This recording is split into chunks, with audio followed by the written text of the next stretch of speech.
Once I convinced Ram to support me. He told Dashrath that, newly married as I was, I wanted my husband to have his evening meal with me in our chambers.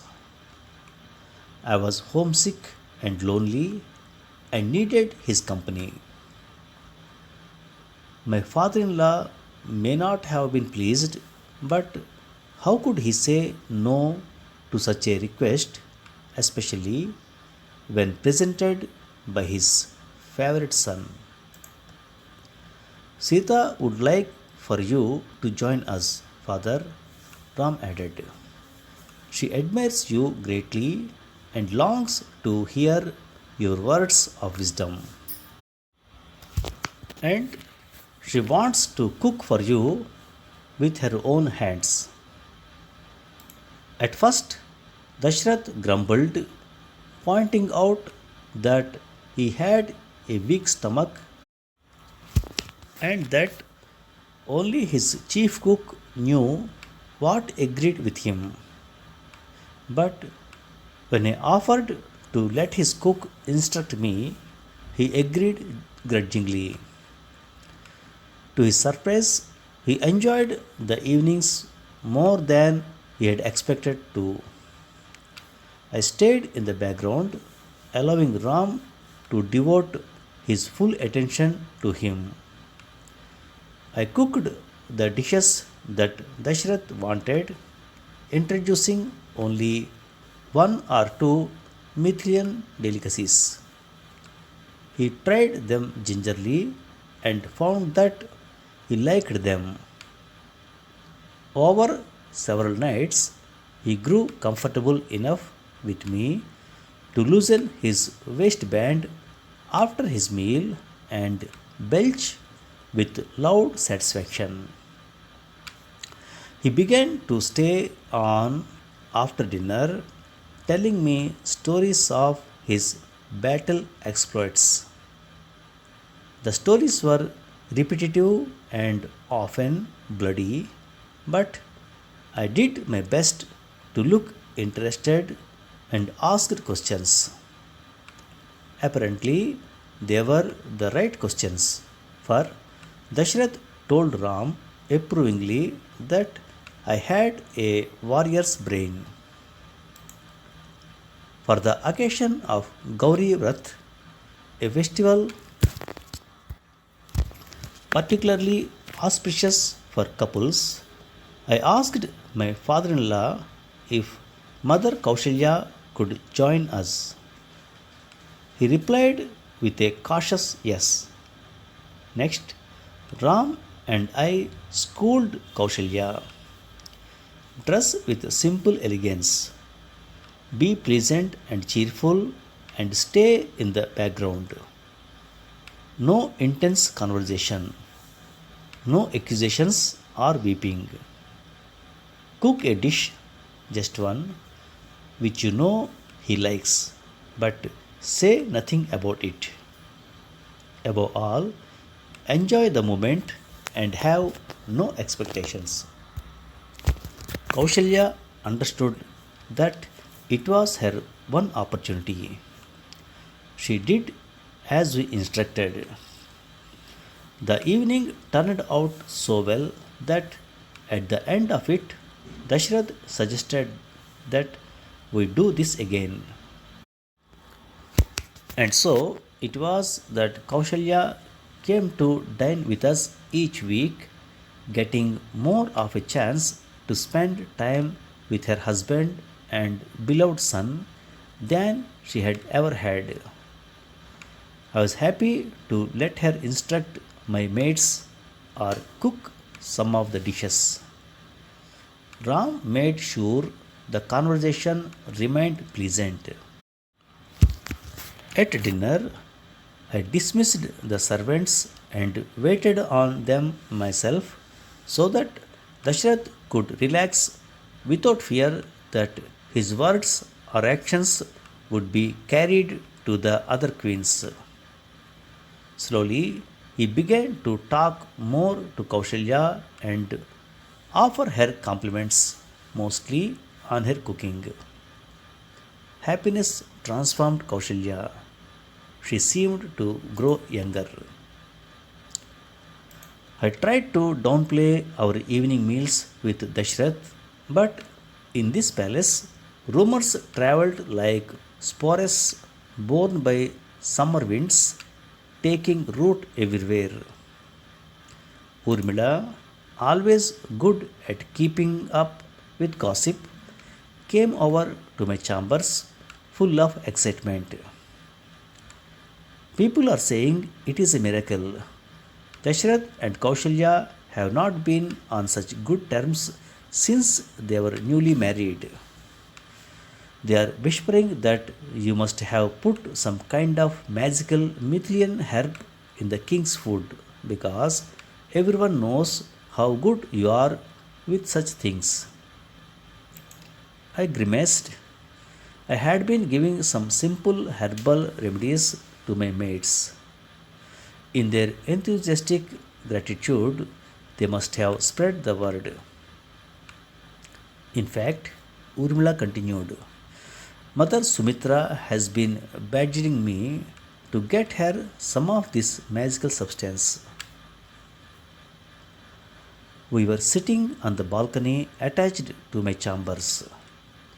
It was a large and spacious balcony that I was thankful for, as Dasharath's palace, built more for fortification than elegance, possessed few balconies. Knowing of my love for the outdoors, Ram had spoken to the appropriate officials and moved us to these chambers from the overly grand ones originally assigned to us. His efforts made me appreciate the balcony further. I filled it with plants and trees that I had loved in Mithila, as well as some of Ram's favorites, including a blue lotus that I grew in a stone trough. Everything had blossomed beyond my expectations. Sometimes I sat here alone, listening to the leaves rustle, and imagined I was in a forest. At the end of the day, Ram would join me, and together we would watch the stars and breathe the gentle fragrance of the night blooming Harshingar flower. He often told me that this was the most peaceful place in the entire palace. Sorry, all I have are these delicacies, I said, handing Urmila a platter. They do have jeera and ajwain in them, along with ginger and fresh fennel from my terrace garden. So they might help Mother Sumitra's digestion. And if our stomachs are happy and healthy, the rest of us immediately feels a lot better. Well, then, I could do with some of these delicacies myself, Urmila said, and a shadow fell on her usually cheerful face. You are so lucky. Your mother in law lets you do whatever you want. Plus, you have your own quarters. She stopped because she was not a complainer and didn't have a single jealous bone in her body, but I felt guilty. I did have my own chambers where I was supreme and my own servants. Here, Urmila and my cousins could visit me whenever they wanted. We would order my cook to make our favorite childhood dishes. We would confide or complain without fear of eavesdroppers, make silly, girlish jokes, or even weep because we missed our parents.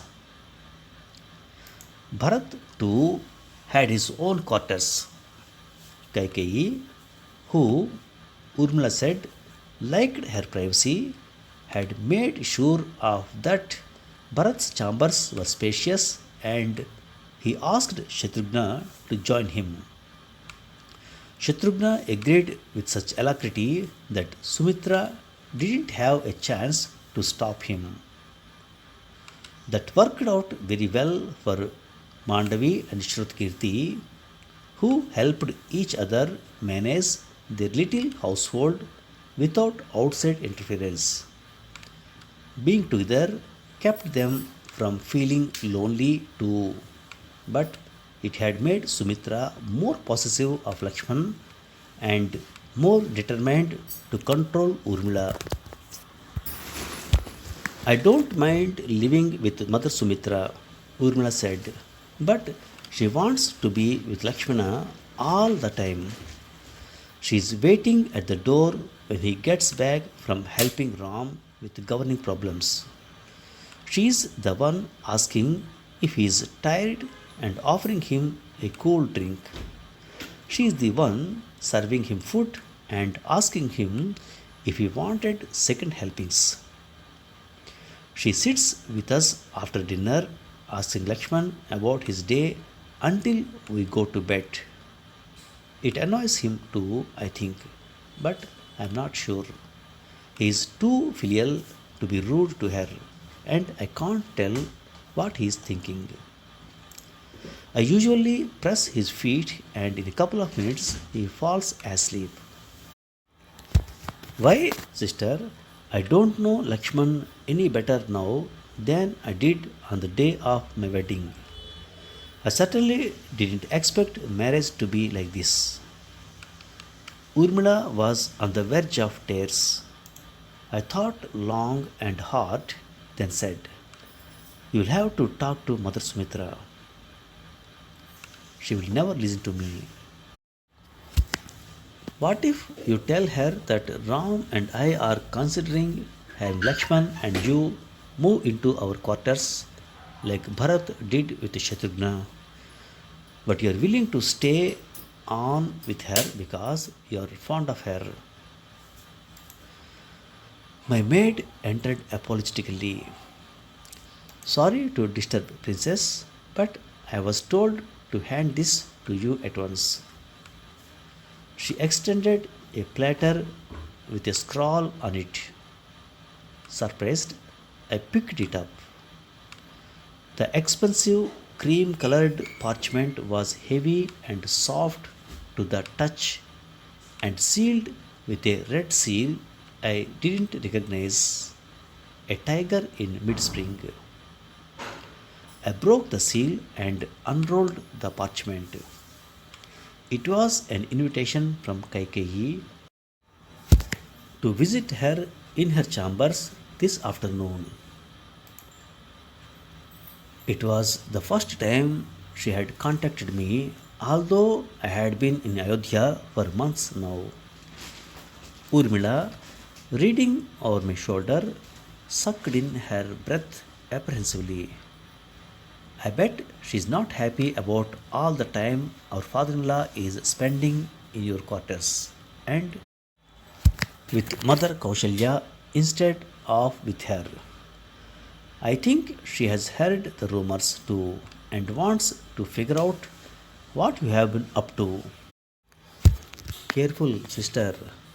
I have heard some scary stories about Queen Kaikeyi." I made a secret gesture to her to say no more. Although my maid seemed trustworthy, I sensed that in Ayodhya it was best to be cautious in front of the servants. "The queen's messenger is waiting for your answer," the maid said. I wrote back that I would be honored to visit Kaikeyi. It was not as though I had a choice. Disobeying her summons would be a clear insult, and I didn't want to antagonize Kaikeyi any more than I already had on my first day. My handwriting was not as neat as usual. I think my hand shook a little, partly with excitement, but mostly with nervousness. I wished I could have asked Ram for advice. After all, he had known her all his life and they seemed to get along well. But he had been sent to oversee the repairs of a fortress. I wondered if that was the reason Kaikeyi had chosen to meet me today when I was unprepared and alone and easy to intimidate. Well, I thought, taking a deep breath and sitting up tall. I might be alone and unprepared, but she was not going to intimidate me, at least not easily. Thanks for listening. Now, some word power. He tried them gingerly and found that he liked them. Gingrly, gingerly means cautiously, carefully. Next, Ram and I schooled Kaushalya. To school someone means to educate or train somebody, put them in their place. I grimaced. I had been giving some simple herbal remedies to my mates. In their enthusiastic gratitude, they must have spread the word. Gramac, grimace means frown, an ugly, twisted expression on a person's face. In fact, Urmila continued, Mother Sumitra has been badgering me to get her some of this magical substance. Badger, badger means to annoy somebody by repeatedly asking questions or telling someone to do something. I filled it with plants and trees that I had loved in Mithila as well as some of Ram's favorites, including a blue lotus that grew in a stone trough. Trough, trough means a channel, a trench. It annoys him too, I think, but I'm not sure. He's too filial to be rude to her, and I can't tell what he's thinking. Filial, filial means dutiful towards parents. Disobeying her summons would be a clear insult, and I didn't want to antagonize Kaikeyi any more than I already had on my first day. Antagonize, antagonize means to anger someone enough to dislike and oppose you. Thanks for listening.